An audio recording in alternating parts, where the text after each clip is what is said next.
Welcome to Cinema of Meaning, the podcast that seeks to explore the depths of what cinema has to offer. My name is Tom, you may know me as the creator of Like Stories of Old, and I'm joined by fellow video essayist Thomas Flight to talk about James Cameron's Avatar. So Thomas, with Avatar 2 finally coming out 13 years after the original, Yes. I think we both wanted to revisit the original once more before we adventure into the sequel, which we're going to do in this month's bonus episodes, which you can find on Nebula. Alternatively, you can also join our community on Patreon, where you can support the show, talk movies with us and other patrons, and if you so choose to, get access to all the bonus episodes. But for now, we're revisiting Avatar 1. Thomas, what was your experience with this movie or seeing this movie again? I'm guessing a couple of years after you saw it for the first time. This actually was the first time I saw it. So I missed the initial theatrical run way back in the day. And then I had tried maybe multiple times to watch it at home. And every time I was just kind of like, I'm not into it. It wasn't in 3D. It felt like something was missing. So I never watched the 2D version because it was really popular when it came out. And I didn't see it then, because it was kind of right before I really got into film. But then immediately after that, it kind of lost a lot of cultural cachet, or it wasn't one of these like, oh, you have to see Avatar kind of after it left theaters. And so it was just one that I never felt that compelled to go back and visit until it came back into theaters. And I was kind of like, this is my chance to see it in its original kind of 3D glory. As it was meant to be. Yes. So I was excited. I was excited to kind of be able to dive into this world that was, this was the highest grossing film at one time. And yeah, it was fascinating to go there. I can kind of see what the hype was about. I think I enjoyed it probably, more than I expected to. It made me motion sick a little bit for some reason. And I usually don't have an issue with like 3D movies or getting motion sick, but this one triggered me for some reason. But I enjoyed it in spite of that. So if that tells you anything, I was able to overcome like this mild queasiness that I had for the almost 3 hours. So yeah, the animation or the visual effects or whatever, I felt like hold up surprisingly well. I think it might have been remastered a little bit. Okay, I'm not sure to what extent they brushed everything up, but in my memory it looked the same as it did in 2009, but that might be my own memory playing tricks on me, but I thought as well that it still holds up pretty well. Yeah. And I think this is something maybe we can get into a little bit more, but CGI spectacles, like movies that are really just shrouded in tons and tons, like are mostly CGI, are more commonplace now. But it was very interesting to watch this movie 13 years later with the touchstone of kind of where big CGI spectacle movies are at now and feel a very distinct difference.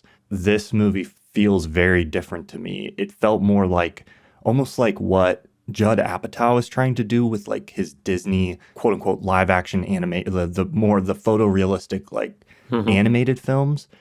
It felt more like what he is trying to do there than it did like a Marvel film or some of these other movies that have mixtures of live action and a lot of CGI. So yeah, technically I thought it was really interesting and held up better than I imagined that it would, watching like a 13-year-old mostly CG 3D kind of extravaganza. That was my experience seeing it for the first time relative to my impression of what it was. What was it like for you to revisit it? Yeah, so I also got to see the re-release. I saw it in 3D high frame rate, which I'd never seen before. I think, but there haven't been that many movies that have been released in that format. I think maybe only The Hobbit. But I remember at that time there was only a few theaters in my country that actually showed it in that format, and I ended up missing it. And so I was excited to check that out just to see what that experience is like. And there's some parts where it feels like that motion smoothing that some TVs have, or unfortunately that a lot of TVs have by default nowadays, that you have to turn off if you're really a fan of movies. But it does aid with the 3D. It makes it less blurry to me, which adds that extra level of dimensionality to it, which I really enjoyed and thought was really immersing. The only issue is that it's not, I think it's the same with IMAX in Nolan's films, that not every sequence is shot in that format, so it will shift between high frame rate and regular frame rate sequences, which can be a bit jarring when it suddenly feels it feels like you're playing a video game on hardware that can't quite run it, and so every now and then your frame rate will spike to like 60 and then will drop back to 20. If you're gonna like have the differences, it's only gonna make it more noticeable that you're watching either one or the other. So in that sense, I was slightly disappointed that it wasn't equalized across the entire spectrum. I'm not sure why that choice was made or how. It seemed to me only in some random sequences that I noticed, oh, now it's turned on, now it's turned off. And even though it didn't always quite seem as logical as you can see with a Nolan movie where oh, this is the big shot, that's going to be the IMAX shot. But in Avatar, it seemed to be like some action sequences were high frame rate, but then others were not. And then suddenly there was this more low stakes dialogue scene that was high frame rate, but then another one that was not. And I'm not sure. But overall, it was still a very enjoyable experience. I think it's very underrated still. No, I'm not sure it's underrated, but it's interesting to see how the culture has come back around a little bit. As you mentioned at the beginning, I think it is true that at some point the cultural, or at least the perceived cultural impact of the movie was gone a little bit. But then as soon as Avatar 2 was announced, it felt like it was immediately everyone changed back and they suddenly reappreciated or realized the value of Avatar, the original one again. Yeah. And going back to it now, it is still a very enjoyable adventure movie, I think. Not too long ago, I made a video about the sort of anatomy of adventure movies, and I think that this one still is such a perfect example of how to effectively execute a successful adventure story, and that really engrosses people into this new world and makes them excited to learn more.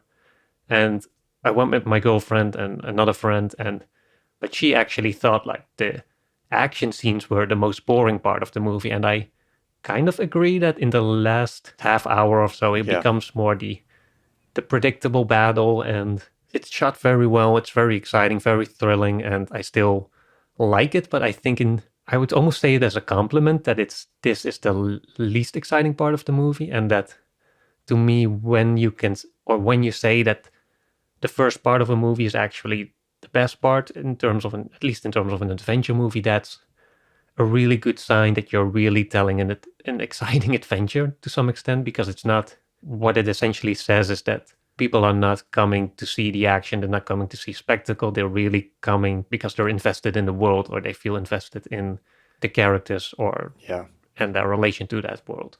It was fascinating to me, especially also if you compare it to blockbusters now, that just how much attention is paid to, in the early part of the movie, to the whole ecosystem of Pandora, and not just in the sense like, oh, this is a strange alien planet, these are the characters that live there, and that's the part that's relevant to the plot, but they really go into different types of animals, different types of plants, different types of biological systems. It really takes its time to sell this world as one that you would want to explore yourself and that you want to spend time in. Yeah. And that, I think, is still, there's few movies that really achieve such a feat, and that to me is just extraordinary still. There's also some thematic elements that I think might be interesting to talk about. There's the obvious, it's been joked about a lot, that it's essentially Dances with Wolves or Pocahontas. And there is some obvious imagery there that invokes the colonial history of especially Western European countries and the early United States. But I think there's also more to it regarding environmentalism and maybe even some commentaries on humanitarianism, foreign aid, and the way our own arrogance can sometimes blind us, even if we're trying to do the right thing to another sort of people, so to say. Right. I wouldn't say it's a particularly deep movie, but it does connect together quite well, in my opinion. It struck me that it's probably the most concise and like bold-faced, just kind of like anti-colonialist, environmentalist adventure piece in the big Yeah. blockbuster space. Like, I don't know what else would compete with this in terms of those messages kind of on this scale. Usually, those are Yeah. things I would expect to Dances see. with Wolves, probably. Right, yeah, something like that. But Yeah. these are the kind of themes I expect to see explored in like the latest kind of indie French film or something that's like about colonialism or something. And those themes get seeded into blockbusters in different places as subplots or a little bit of subtext. But that's what this movie is kind of about, is all these things. Is that it's about, it's a very environmentalist movie. I don't know how you couldn't read it that way, really. And so that was kind of interesting and cool to see. And we don't really have things on this scale that deal with those, unless I'm just blanking on some very obvious ones. But that was cool. I think one of the ways it's really successful at that is something that you pointed to, which is it spends the time immersing you in the world of the film and the Pandora, the world it's creating. And I think that does go hand in hand with the experience of this movie theatrically, the 3D, Yeah, definitely. being it's essentially an animated movie. I think that's kind of how I was thinking about it. The CG is very good, but it's never quite at the point where you're like, oh yes, this is real. It looks like you're inside a digital world. But it reminded me a lot of, I felt immersed in the world of Pandora. For me, the experience connected much more with experiences I've had playing video games, feelings of immersion in a world that I've had while playing video games, where you know it's fake, it looks digital, you're never quite tricked into feeling like you're seeing the world in the same way you are sometimes when you're watching a movie. But there's still a level at which you can suspend disbelief and become invested in this animated landscape and world. And I think the 3D and the visuals and how immersive it is theatrically plays a big role in that. And so you are interested in seeing all these like plants and animals and stuff that are invented because they're interesting looking and they're presented in an interesting way, and you're seeing them in this 3D environment and getting to fly through that environment. And that's the most exciting, interesting part of the movie. And that grounds you within that world to a certain degree where you become, I feel like this is a movie where the way it's set up, I become invested not so much in like the arc of Jake Sully or his character, although I do to some extent, but more so in you become invested in the world and the tension of whether or not that world is going to be destroyed or exploited or whatever. And in that sense, I think it's very effective at kind of exploring those ideas and playing with them. Yeah, I think it might be fun to repeat some of the points that I made in that adventure video of mine, because that's one thing I argued there, that one of the most important qualities of an adventure movie is creating that feeling of texture. Yeah. Like actually showing characters interact with the world around them, that so that it doesn't feel like they're standing against a blue screen or a green screen, or that they're,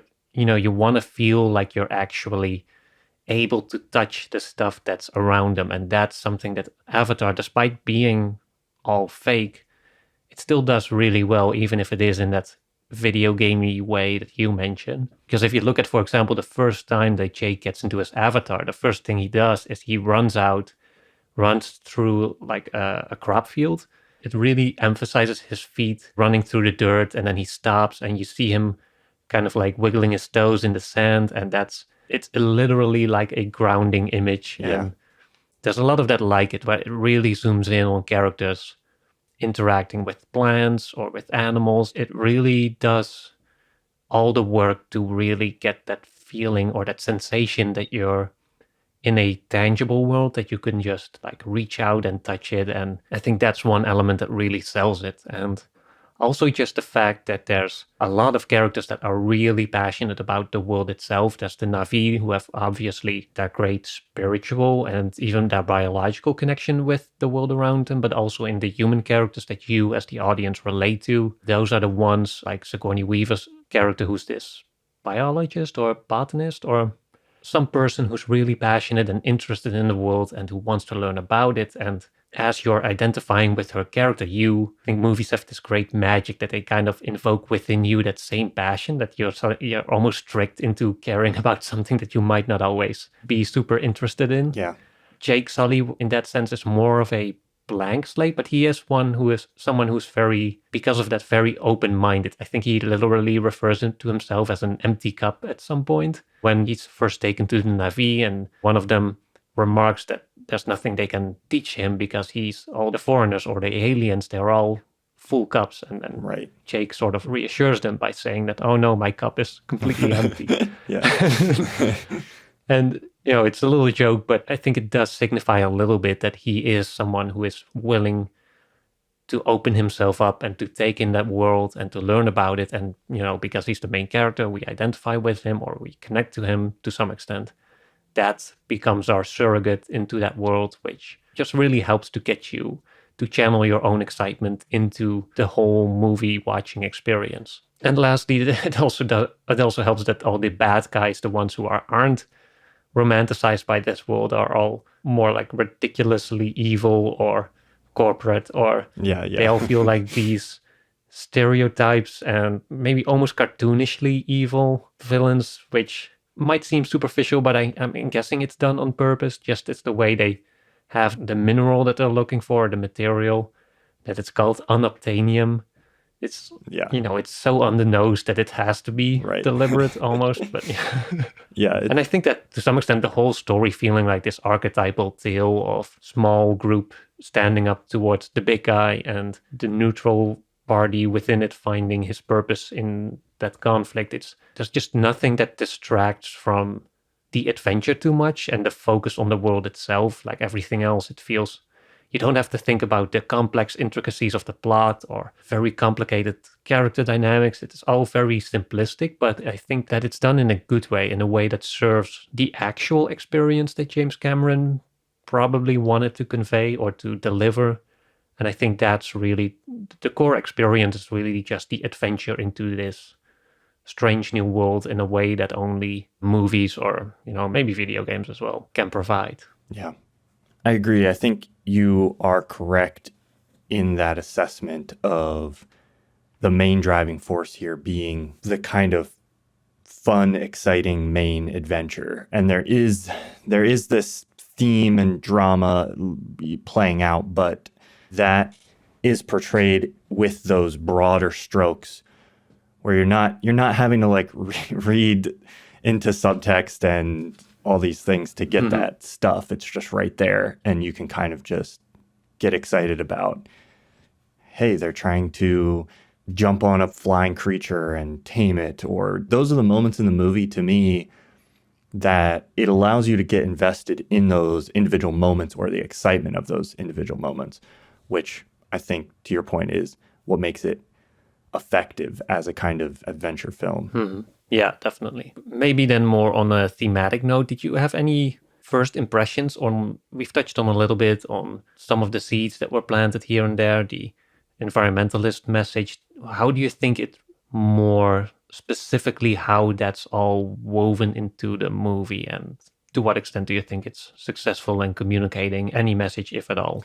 Yeah, I was thinking about that, and there's several things going on. So I guess first I'll just kind of try to lay out the different things that I saw in it. One is just kind of, like we already mentioned, a purely environmentalist message, which is more conservationist. Like, it's bad to just willy-nilly go into a place and try to harvest its resources without sensitivity to the world and the environment as a whole, which is pretty, that has a lot of direct real-world corollaries that we often go in and try to take oil out of a place or whatever other resource. And it also links to European conquests for resources like gold and things like that. That would have also had a connection to another element of the film, which is related kind of inevitably to that portion, but the sort of colonialist, like, we are bigger, and the mindset of we're this more technologically advanced society, quote unquote, and we're going to come in and tell the indigenous peoples or what to do or just displace them or just destroy them because we Hmm. can. And so that there you go. I think that's one Yeah. thing that is the ethic of the people who are coming in. They're just kind of like, yeah, we're bigger and more powerful, so we can do this. There's Hmm. not much of an exploration beyond that. But then the third thing that I see in this that relates to those two things, but is kind of a separate thing, is just the movie's overarching sort of like new age kind of ecology, spirituality that runs throughout the Yeah. film, which might feel to some people who aren't familiar with some of those things or ideas very like, oh, maybe it's just invented for Pandora, for this world. But a lot of the ideas about interconnectivity, and I'm blanking on sort of everything that's described, but a lot of that stuff, Hmm. the sort of eco spirituality of the Na'vi, Yeah. is just ripped directly from vague New Age spiritualism or various like Western Hmm. importations of different real world spiritual systems that involve like integration Hmm. of nature and those kinds of things. So those are kind of the three aspects that I see Yeah. in terms of how it explores those things. The environmentalist message I think is very clear but simplistic.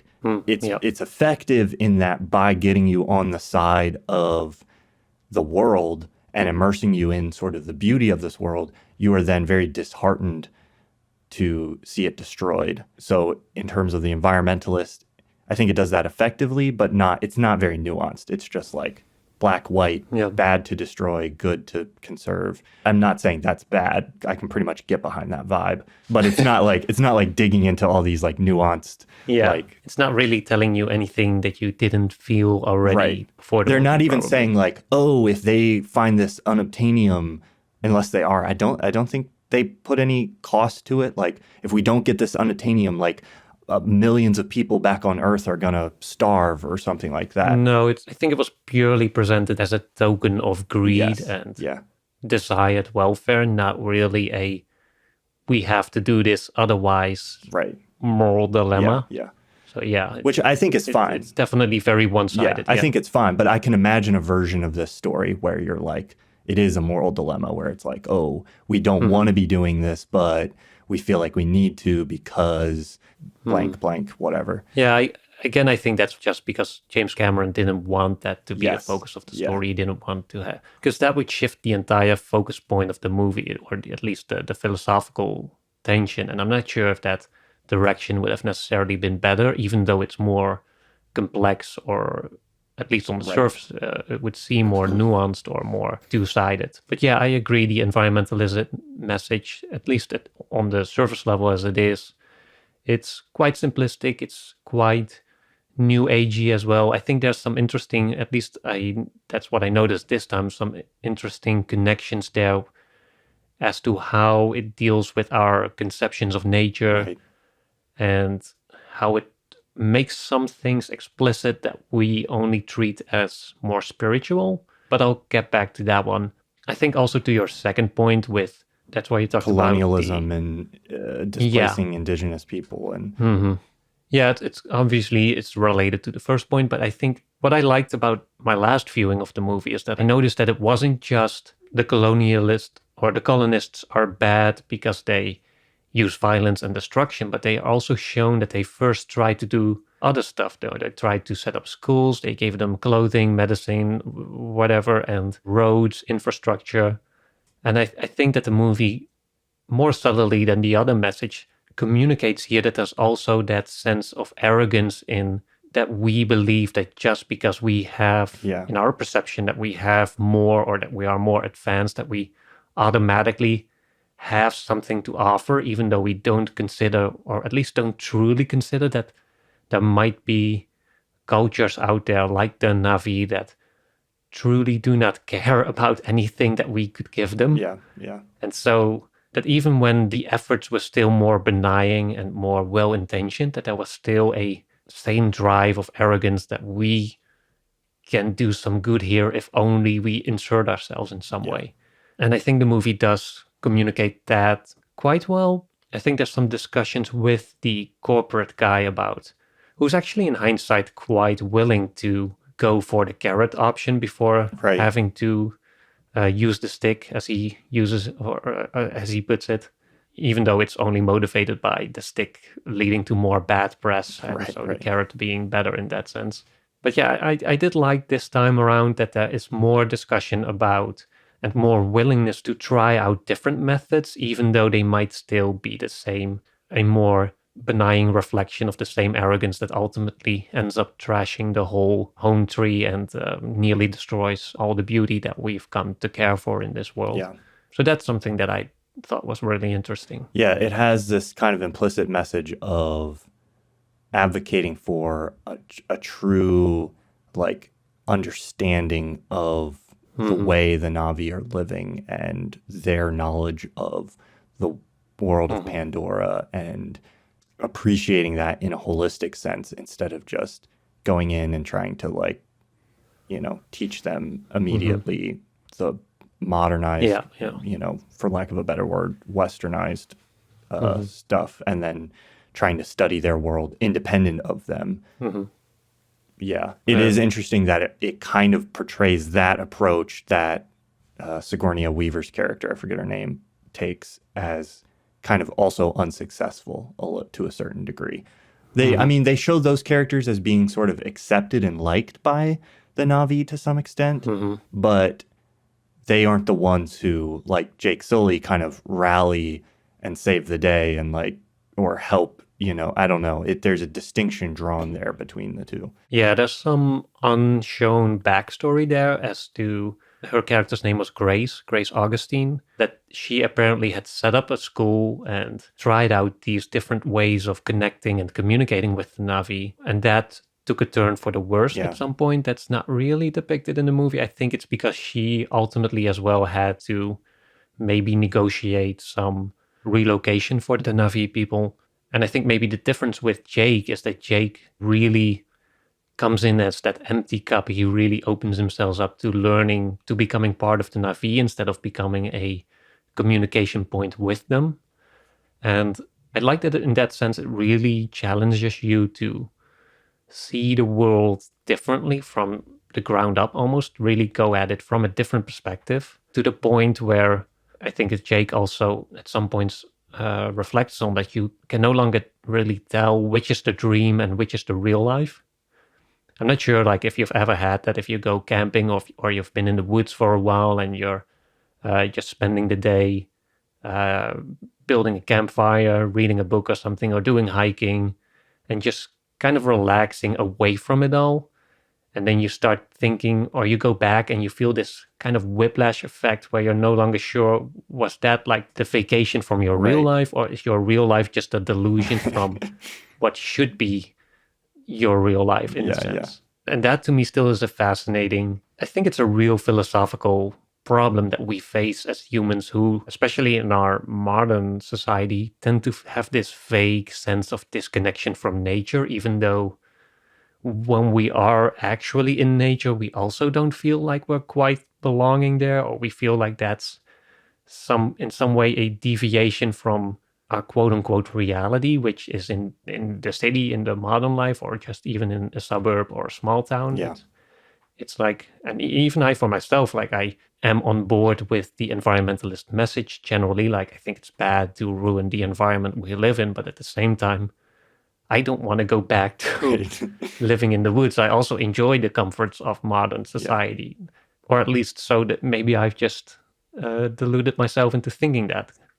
And I don't know, maybe if I were to go back to the woods and go back to a simple life, maybe over time I'd be satisfied with that. But, I don't know. Yeah.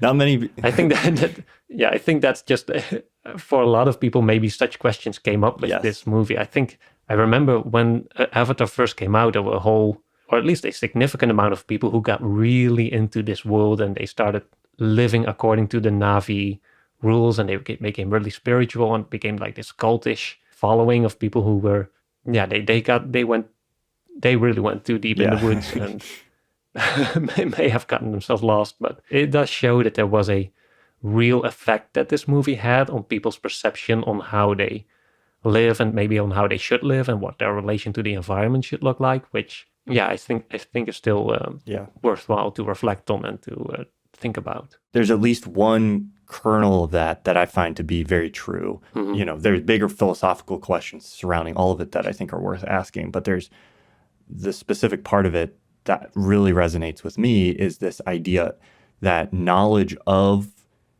the world around you and knowledge of nature does beget an ability to live more harmoniously with it, or a greater appreciation for it, or and sensitivity to it. And there's a certain sense in which when you walk into the woods as a person raised in a modern environment, you don't really see things at a very high resolution. You see oh, there's trees, and then there's leaves and dirt and sticks. That's the level at which you see things. But if you spend more and more time in that environment, and as you learn more and more about an environment and nature, you start to see, oh, that's an oak, that's a maple, that's a sparrow. You see not just the clump, larger categories of things, but individual pieces, and you see the way in which they're working together. You know that the mushrooms are breaking apart the log that has fallen down, and that's where new trees are going to grow out. And you can see it more for what it is at higher resolution. And that can allow us to then, when we interact with that environment, not just go in there and stomp around and destroy things and wreck things, but live in a more symbiotic relationship with the environment as a whole. And so I think that's one message that's kind of here within this movie that I think is a very positive one that we can apply to our lives in general, which is just that understanding nature in greater depth is an important part of not just, bulldozing it mindlessly, both literally and figuratively. There's a moment in this that is kind of funny to me. They test the roots, or they take some kind of sample early on in the movie. I think it's their first mission out that Jake Sully goes with them. And they're mind blown by the fact that these trees communicate to each other through a network of electrical signals or something like that. And I don't know if this was, I think since 2009, I think it's a more recent discovery or understanding, but we now know there have been studies that have been done where we now know that trees, through networks of mycelia, mushroom mycelia, do communicate with each other and even send nutrients back and forth. So trees that are suffering will sometimes draw nutrients into other trees through networks of roots and things like this. The forests are generally interconnected underneath the surface in a way that people didn't know they were before. Yeah, I've read that too. Yeah, that's fascinating. It just struck me as interesting that in this, obviously it's not at least that we know of,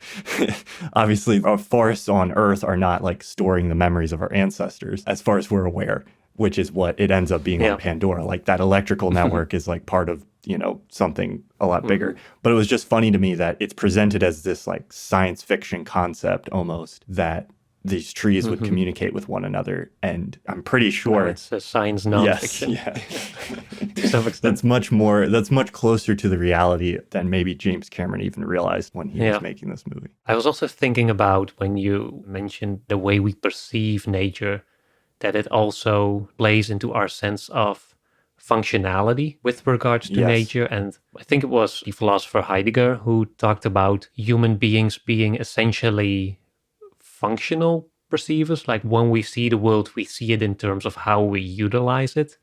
And then only when something breaks, we start to reflect on meanings and other elements.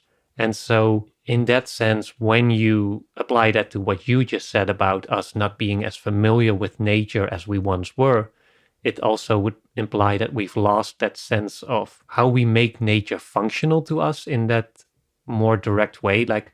I know how to make my way to the grocery store. I know how to use the scanner that they have there so I can scan my own products. I'm not sure if that's a thing in the US, but in our grocery stores, we can scan our own products, and then we do it a self-checkout at the end. I know how it all works. I know how to use the bags to pack my stuff. I know my route home. I know how to cook and prepare like those semi-prepared products. But when I'm out in nature, like even if I buy mushrooms from the supermarket, like I couldn't find Right. them back in the Yeah. forest. Like that's where I would be completely lost again.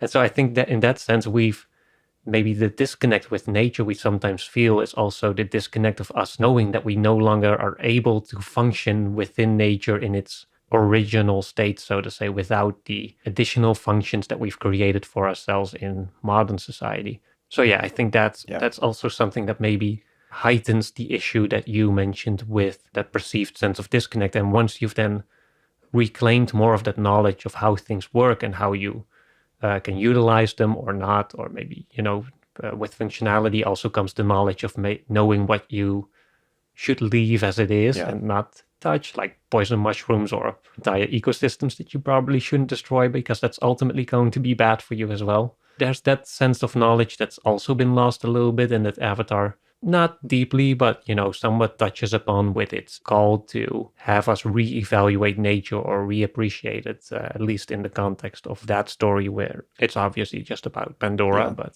Yeah.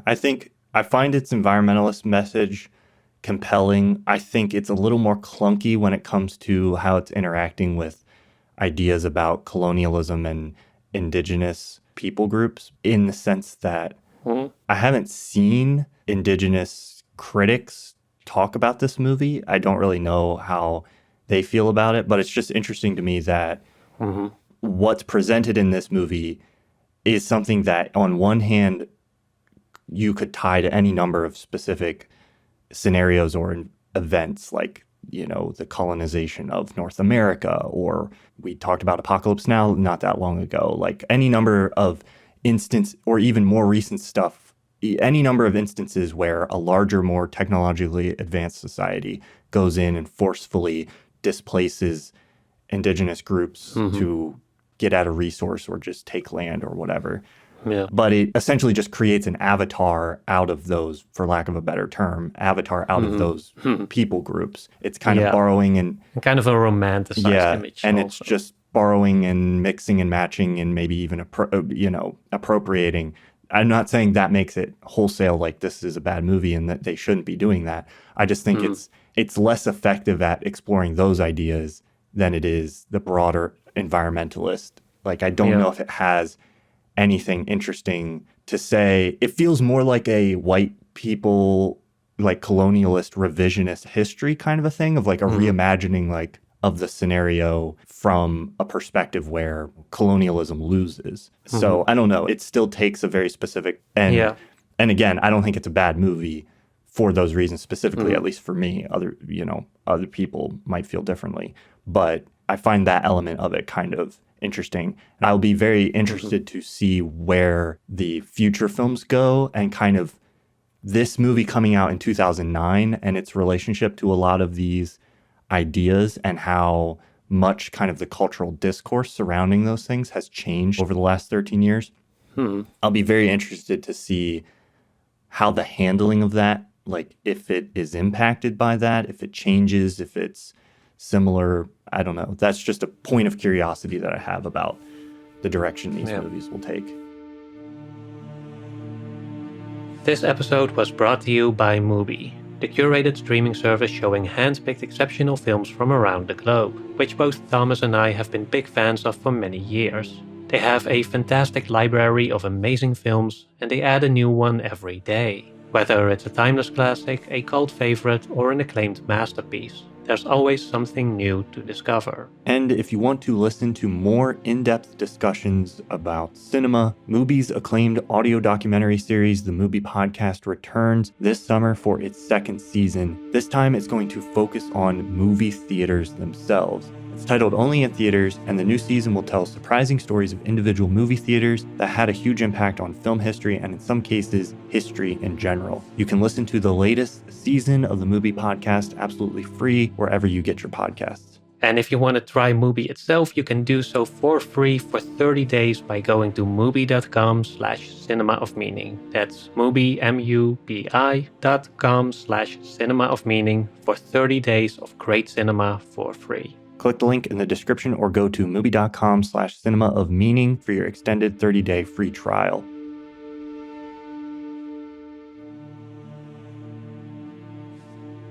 I think my issue with that is that it feels to some extent like the way they depict the Na'vi and to some extent their whole ecosystem kind of betrays the same bias that they want to deconstruct in the villains, where there is this kind of westernized modern perspective that's still projected onto it, even though they want to separate themselves from it, or they think they're doing it, but they're subverting a part of their own ideology maybe, but not the whole of it. There's a very fascinating author called Bruno Latour, I think it is, a French ecologist or political ecologist who's written a lot about how we tend to over-romanticize, especially indigenous people, and that the way we tend to depict them as being very in harmony with nature and very much connected, like spiritually connected to nature, is kind of our own projection of it, while in reality, in let's say ancient peoples, including our own forefathers, simply didn't have a separated sense of human civilization and nature. They were simply living within it in that more functional state that I talked about earlier. I think he argued that living in harmony is not the same as living without a perceived disconnect. There's a distinction there that's quite subtle, but yet important, and you can see that with the Na'vi there. It's literally stated in the movie, I think, where Grace Augustine, Sigourney Weaver's character, mentions that it's not just pagan voodoo that's going on there, but there's with the whole spiritual thing, but there's an actual biological ground. So in that sense, they kind of take the religious or that spiritual aspect of it and they try to make it explicit or grounded in reality, which to some extent is the same as depicting God as real in a movie, which for me lessens the discussion a little bit, or the depth of the discussion a little bit, because it takes one important element that in reality is like more like a question mark, and gives it like an explicit answer to it. Whereas in real life, the question of what is nature and what should nature be is more open to us. In the movie, it's more explicitly answered because it's literally this hard drive where we can download our souls into and upload them into different life forms even. So that's where for me the intricacies of the whole discussion regarding our connection with nature ends kind of abruptly for me there, where it feels like that doesn't give a lot of leeway for more interesting discussion or more different angles or different perspectives. It kind of gives a very definitive answer, which that might be my only real thematic criticism of the movie, from my perspective at least. That's something that also ties into the depiction of the natives and the indigenous people of Pandora. But as you said, I'm not sure. There might be indigenous critics who might have a different perspective on it and have more to say about it than I have. But just from a purely more point of view of ecological philosophy, that's to me where kind of the tension is, and the movie falls a bit flat for me. I was thinking about it even in relation to maybe like Brave New World by Terrence Malick, where there's an element. The New World. Yes, The New World, not Brave New World. That's the Aldous Huxley. Maybe slightly related.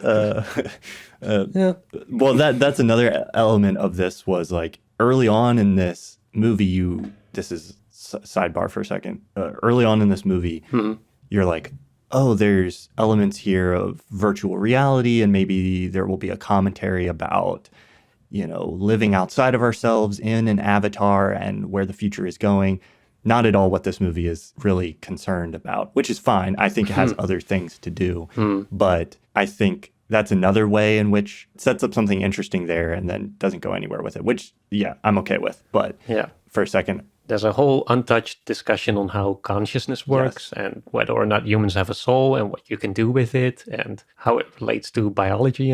And the possibility with VR worlds becoming more immersive and interesting, the possibility of that becoming a very enticing experience, especially for people who might be able to have experiences in those virtual worlds that they wouldn't be able to have. Sully doesn't, his legs don't work in his real body, but that's one of the things that really motivates him to live in this world is he gets to run around and he's a full human being. So there's interesting things there that are kind of going on, but the movie's not thematically really interested in exploring them.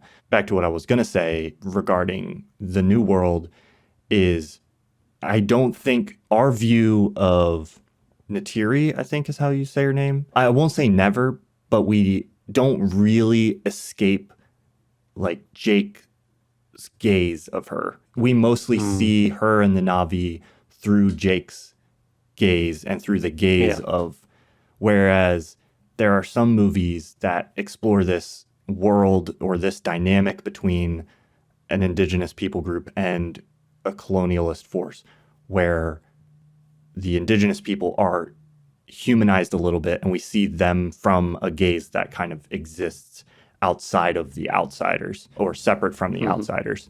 If I had a criticism that I was going to say, oh, I wish this movie I wish it escaped that a little bit more and it felt like these people exist independent of Jake Sully's interaction with them, which it kind of, I don't know. That's not like a huge problem in my view, but while we're nitpicking things that could have done slightly better, that would be the only thing, or that would be one of the things that I would say that like maybe it could do differently. But again, I'll be interested to see how the story and the progression of the story from here affects that, because it seems like it's going to be a little bit of a different perspective. It's one of those things that's very difficult to truly subvert or to, because even if you wouldn't have a character like Jake and it would just be the perspective of the story would be told from the Na'vi perspective, we as the audience would have the gaze that Sully has, but it would just be the placement of that connection would be replaced a little bit. Because you do get to see, as you said, you get to see a lot about the Na'vi and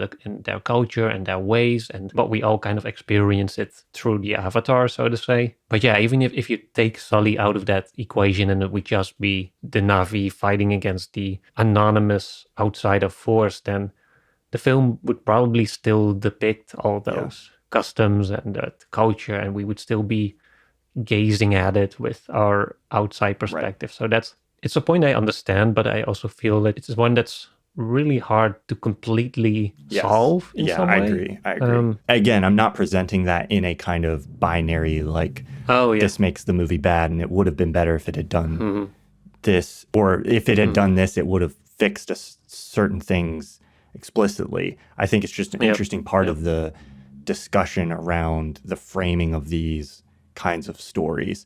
We talked about it a little bit with Apocalypse Now too, for people who listen to that, where it to some extent is about the story you're telling too. And I think it's worth acknowledging that for some people who might be watching a movie, especially a movie this big, that's a blockbuster, if you're not completely on board, this is going to go to audiences, or presumably went to some audiences who wouldn't be completely on board to some extent with some of the like anti-colonialist messaging that's in this.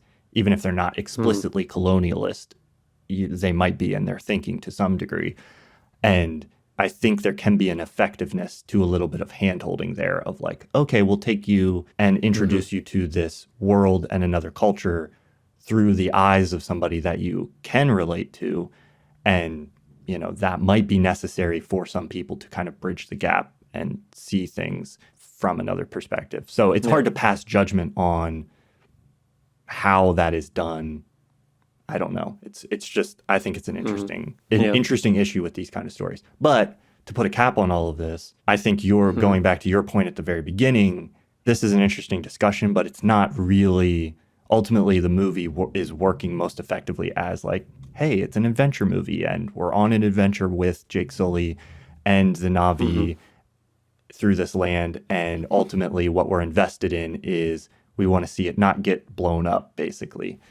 And I found it emotionally engaging when those things happen and the tension is really coming to a head and the tree is destroyed and all of those things. You feel a genuine sense of loss because you've been immersed in that world for a few hours. And I think that's where the movie is most affecting. Yeah, I think that even though it may not go as deep when it comes to communicating our relation to nature or our conceptions of nature in a clearly philosophical or ideological sense, it does convey that emotional connection that we feel nevertheless, even though it might be, even though intellectually the kind of nature that's depicted on Pandora is a little bit too spiritual, Right. maybe a little bit too new agey, even though, Even though they say it's all um, scientific.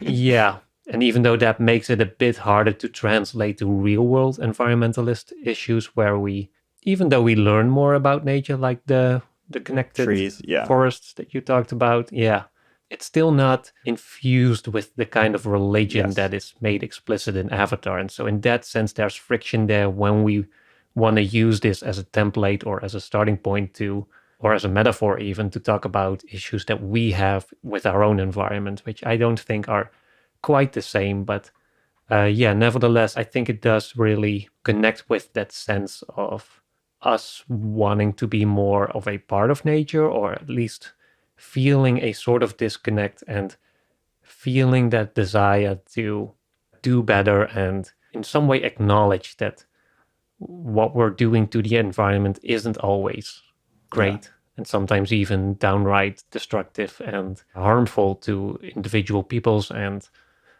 plants, animals, and whole ecosystems. But at the same time, it's not a depressing movie. It still presents all of it with a sense of hope and with a sense of there's a potentiality for rebirth as it presents at the end with Jake truly becoming a Navi and truly transcending his former body.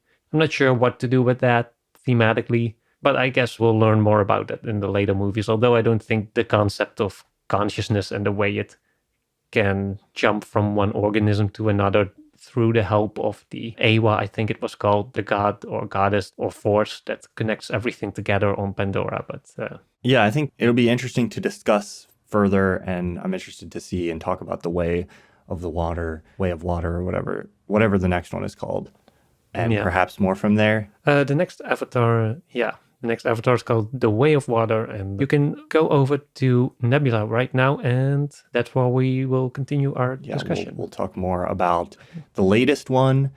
You can find out if I got motion sick the second time around, or if the 3D. I'm interested to see on a technical standpoint how things have changed.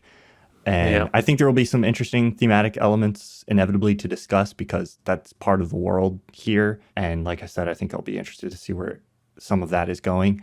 But Yeah. I predict it's mostly going to follow along the same train of what's going to make or break the movie. Is it an exciting adventure and world to be immersed in? Mm-hmm. And that's kind of the level that I think James Cameron will be operating on with the next one. So we'll find out.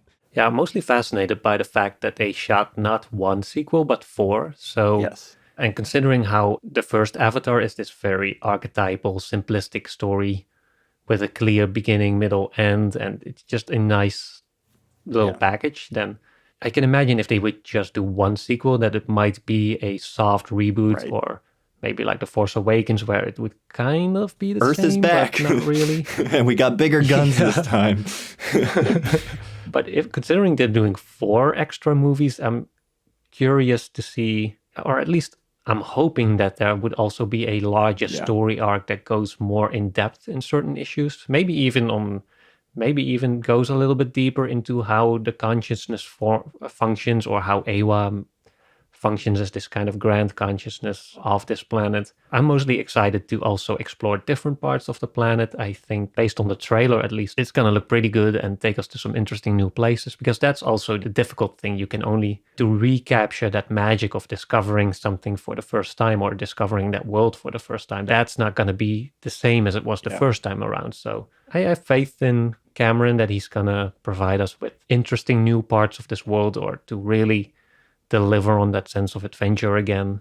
Thematically, I'm also interested to see where it will progress to, what it says about our relation to nature, our conceptions of nature, our relation to other people on this planet, on other planets potentially.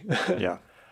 We got that to look forward to, and you as well, if you go over to Nebula, where you can probably right now, we're recording this before we've actually seen Avatar 2, but by the time you're listening to this, we've probably seen it, we've probably talked about it, and you can listen to it on Nebula, which is our creator-owned streaming service where you can experience our podcast ad-free, listen to all of our episodes a week early, and get access to all of our monthly bonus episodes. At this point, the list has become too long to recite completely, but besides Avatar 2, The Way of Water, we've, for example, covered Upstream Color, Drive, Alien Covenant, and 2001 A Space Odyssey. Right now, the best way to get access to Nebula is by signing up for CuriosityStream, which comes with a free Nebula subscription.